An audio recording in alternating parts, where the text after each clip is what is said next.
জামাত ইসলামী যদি দ্বিচারিতা করত, আল্লামা Delwar Hossain Sayeedi রাহিমাহুল্লাহকে medical cleaning এর মাধ্যমে তাকে হত্যা করা হতো না, আমাদের নিজামী ভাইকে ফাঁসিতে ঝুলতে হতো না, আব্দুল কাদের মোল্লাকে ফাঁসিতে ঝুলতে হতো না, আমাদের নিবন্ধন কেড়ে নেওয়া হতো না। যারা কালো টাকা দিয়ে ভোট কিনতে চাইবে তারাই পিআর পদ্ধতির বিরোধিতা করবে। আমরা ইতিমধ্যে লক্ষ্য করছি দু একটি রাজনৈতিক দলের নেতাকর্মীদের আচরণের কারণে সেই লেভেল প্লেইং ফিল্ড ইতিমধ্যে প্রশ্নবিদ্ধ হতে শুরু করেছে। আমরা অত্যন্ত পরিষ্কারভাবে বলতে চাই, বাংলাদেশ জামাত ইসলামী আল্লাহর উপরে ভরসা করে জনগণের রায় এবং সমর্থনের ভিত্তিতে একটি সরকার প্রতিষ্ঠা করতে চায়। সেই লক্ষ্য নিয়ে বিগত 17 বছর বাংলাদেশ জামাত ইসলামী এই পল্টনের বিভিন্ন অলিতে গলিতে, শাহবাগ, রমনা, শাহজাহানপুর, সেগুনবাগিচা এবং আমাদের বাংলা মোটর, দৈনিক বাংলা, ফকিরাপুর সহ শান্তিনগরের প্রত্যেকটি জনপদে, প্রত্যেকটি আন্দোলনে এখানকার জনগণের সমর্থন নিয়ে আমরা রাজপথে আমাদের ভূমিকা পালন করেছি। এই পল্টন শাহবাগ অঞ্চলে আমরা সেদিন বলেছিলাম 2006 সালের 28 অক্টোবর এখানে আমাদেরকে লগি বৈঠার নির্দেশ দিয়ে আমাদের ভাইদেরকে হত্যা করা হয়েছে। আপনারা সাক্ষী ছিলেন, আমাদের ভাইয়েরা শহীদ হয়েছেন, কিন্তু পল্টনের 1 ইঞ্চি মাটি আমরা বাতিলের কাছে, দোসরদের কাছে, আওয়ামী হায়নাদের কাছে, দুষ্কৃতীদের কাছে আমরা যেমন ছেড়ে দেই নাই, আমরা আজকেও বলতে চাই এই পল্টন শাহবাগ অঞ্চলের 1 ইঞ্চি মাটি কোন দোসর, কোন চাঁদাবাজ, কোন সন্ত্রাসী, কোন দখলদারদের কাছে আমরা ছেড়ে দিতে পারি না। এখানে শহীদ জসিমের রক্ত ঝরেছে, শহীদ মুজাহিদের রক্ত ঝরেছে, এখানে আমাদের শহীদদের রক্তে ভেজাই মাটি, শহীদদের এই রক্তের মাটির সাথে কাউকে বেঈমানি করতে দেওয়া হবে না। আমার ভাইয়েরা, 2024-এর জুলাই আগস্টের গণ অভ্যুত্থানে এই পল্টনের জাতীয় মসজিদ বাইতুল মাকারমের উত্তর গেট ছিল একটা ফিলিস্তিনের মতো। প্রত্যেক দিন এখানে একটা যুদ্ধের অবস্থা তৈরি করে রাখতো ফ্যাসিস্ট আওয়ামী সরকার। আমরা সেই সময়ও এই পল্টনের প্রত্যেকটি অলিতে গলিতে আওয়ামী ফ্যাসিস্টদের বিরুদ্ধে আওয়ামী আন্দোলন সংগ্রামে আমরা নিজেদেরকে সম্পৃক্ত রেখেছি।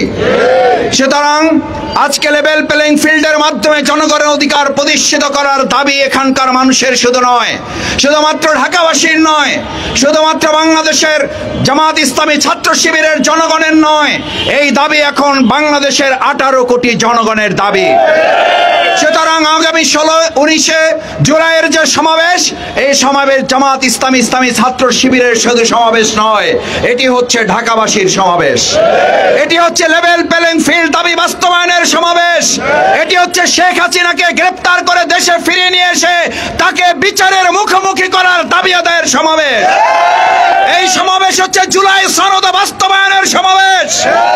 জুলাই সনদ বাস্তবায়ন না করা হচ্ছে শহীদ, আহত, পঙ্গুত্বদের সাথে বেঈমানি বিশ্বাসঘাতকতা, তাদের শহীদ, আহত, পঙ্গুত্ব, স্বাধীনতা যোদ্ধা বলার পরিবর্তে যদি জুলাই সনদ বাস্তবায়িত না হয়, তাহলে এক সময় এমন সময় আবার আসতে পারে যখন তাদেরকে আমাদেরকে আবার সন্ত্রাসী হিসাবে চিহ্নিত করা হবে। সুতরাং জুলাই সনদের যারা বিরোধিতা করেন, জুলাই সনদকে যারা এখনো একমত পোষণ করতে পারেন না, তারা মূলত 2024 সালের জুলাই আগস্টের গণ অভ্যুত্থানকেই তারা স্বীকার করেন না। আমার ভাইয়েরা, স্বীকার যে করেন না, সেই কথার ভিডিও তো আমরা মাঝে মধ্যে ফুটেজে দেখতে পাই, আমরা তাদের নেতাদের মুখেই শুনতে পাই ওটা শিক্ষার্থীদের আন্দোলন, ওই আন্দোলনের সাথে আমরা জড়িত নই। এই কথা বলার পরে আবার তাদের মুখেই শুনতে পাই আমাদের ছোট ছোট বাচ্চা ছেলেরা আন্দোলন করে রাজপথে জীবন দিয়েছে বলে আজকে আমরা মুক্ত স্বাধীন জীবনে ফিরে আসতে পেরেছি। আবার তারাই বলেন এই ছোট ছোট বাচ্চা ছেলেরা কোনো সংস্কার চাইলে আমরা সংস্কার মানব না, আমরা এগুলো বাতিল করে দেব। আমি কারো কারো মুখে শুনতে পাই বাংলাদেশ জামাত ইসলামী ডাক্তার শফিকুর রহমানের বক্তব্যে নাকি তারা দ্বিচারিতা খুঁজে পান। আমরা পরিষ্কার বলি, দ্বিচারিতা আপনারা করেন, আপনারা অভ্যস্ত, আপনাদের মনের মধ্যে দ্বিচারিতা থাকে, বারবার মুখের মধ্যে তাই দ্বিচারিতার শব্দ উচ্চারিত হয়। জামাত ইসলামী যদি দ্বিচারিতা করত, তাহলে আমাদের নেতৃবৃন্দকে ফাঁসির কাস্টে ঝুলতে হতো না, আমাদের নেতৃবৃন্দকে জীবন দিতে হতো না, আল্লামা দেলোয়ার হোসেন সাঈদী রাহিমাহুল্লাহকে মেডিকেল ক্লিনিং এর মাধ্যমে তাকে হত্যা করা হতো না। নিজামী ভাইকে ফাঁসিতে ঝুলতে হতো না, আব্দুল কাদের মোল্লাকে ফাঁসিতে ঝুলতে হতো না, আমাদের নিবন্ধন কেড়ে নেওয়া হতো না। আজ আমাদের সামনে বহু বছর পর আমাদের আবেগের ঠিকানা, আমাদের প্রিয় প্রতীক দাঁড়িপাল্লা আমরা দেখতে পাচ্ছি। আল্লাহ শুকরিয়া আদায় করি। আমরা সকলে বলে আলহামদুলিল্লাহ। মার্কা আছে, মার্কা আছে। মার্কা কোনটা এবার ইনসাফের মার্কা কোনটা হবে? জনগণের অধিকারের মার্কা কোনটা হবে? উই ওয়ান্ট জাস্টিসের মার্কা কোনটা হবে? জনগণের হক প্রতিষ্ঠার মার্কার নাম কি হবে? 19শে জুলাই মার্কা কি হবে? আমার ভাইয়েরা, দাঁড়িপাল্লা ন্যায়ের প্রতীক। সেই ন্যায়ের প্রতীকের কারণে আমাদের দুজন মন্ত্রী 3টা মন্ত্রণালয় দুর্নীতি মুক্ত ভাবে পরিচালনা করে প্রমাণ করেছে বাংলাদেশ জামাত ইসলামী দুর্নীতি মুক্ত বাংলাদেশ কায়েম করতে পারে। বাংলাদেশ জামাত ইসলামী অন্যায়ের কাছে আপোষ করে না। বাংলাদেশ জামাত ইসলামী কোনো দাদাগিরির কাছে মাথা নত করে নাই বলে আমাদের জীবন দিতে হয়েছে। আমরা ভবিষ্যতেও জীবন দেব। কোন দাদাগিরির কাছে জামাত ইসলামী দেশের জনগণ মাথা নত করবে না। সেই জন্য আমি আপনাদের কাছে আহ্বান জানাতে চাই, আসুন 19 তারিখের সমাবেশ শাহবাগের নাগরিকদের সমাবেশ, 19 তারিখের সমাবেশ পল্টনের জনগণের সমাবেশ, 19 তারিখের সমাবেশ রমনার জনগণের সমাবেশ, 19 তারিখের সমাবেশ শাহজাহানপুর মতিঝিলের জনগণের সমাবেশ, 19 তারিখের সমাবেশ শুধু ঐতিহাসিক সোহরাওয়ার্দী উদ্যান নয়, পুরো পল্টন, মতিঝিল, সেগুনবাগিচা, বাংলা মোটর, ফকিরাপোল জনগণের লোকে লোকারণ্য হয়ে ঢাকার সমাবেশে পরিণত হবে ইনশাআল্লাহ। আসুন বাংলাদেশ জামাত ইসলামী সেই সুশাসন প্রতিষ্ঠার, বিচার প্রতিষ্ঠার, আমাদের পিয়ার পদ্ধতির মাধ্যমে জাতীয় সরকার বাস্তবায়নের যে গুরুত্বপূর্ণ দাবি তুলেছে, আমরা আপনাদের কাছে জিজ্ঞেস করতে চাই, জাতীয় সরকার বিনির্মাণ, অবৈধ অস্ত্র বন্ধ করা, কালো টাকা বন্ধ করা, পেশি শক্তি বন্ধ করা, আমাদের প্রপোর্শনাল রিপ্রেজেন্টেশনের কোনো বিকল্প আছে? যারা কালো টাকা দিয়ে ভোট কিনতে চাইবে তারাই পিয়ার পদ্ধতির বিরোধিতা করবে। আমরা চাই বিরোধিতার নামে বিরোধিতা নয়, বরং জাতীয় ঐক্যের প্রশ্নে পিয়ার পদ্ধতি মেনে নেওয়া এখন সময়ের দাবি। আমরা শুনেছি প্রধান উপদেষ্টার পক্ষ থেকে নির্বাচন কমিশনকে, আইন শৃঙ্খলা বাহিনীকে ইতিমধ্যে ডিসেম্বরের মধ্যে প্রস্তুতি সম্পন্ন করতে বলা হয়েছে। আমরা আন্তরিক ধন্যবাদ জানাই, আমরা মোবারকবাদ জানাই। আমাদের আমিরে জামাত ডাক্তার শফিকুর রহমান পরিষ্কার বলেছেন, প্রধান উপদেষ্টা ডিসেম্বর থেকে জুনের মধ্যে নির্বাচনের যে ডেডলাইন দিয়েছেন, জামাত ইসলামী তার প্রতি আস্থা রাখতে চায়। কিন্তু আমরা সেই নির্বাচন আবার দেখতে চাই না। খেলোয়াড়ও আমরা, রেফারিও আমরা, গোলকিপারও আমরা, সিদ্ধান্ত দেব আমরা। ওবায়দুল কাদের মার্কা কোনো নির্বাচন বাংলাদেশের জনগণ জীবন দিয়ে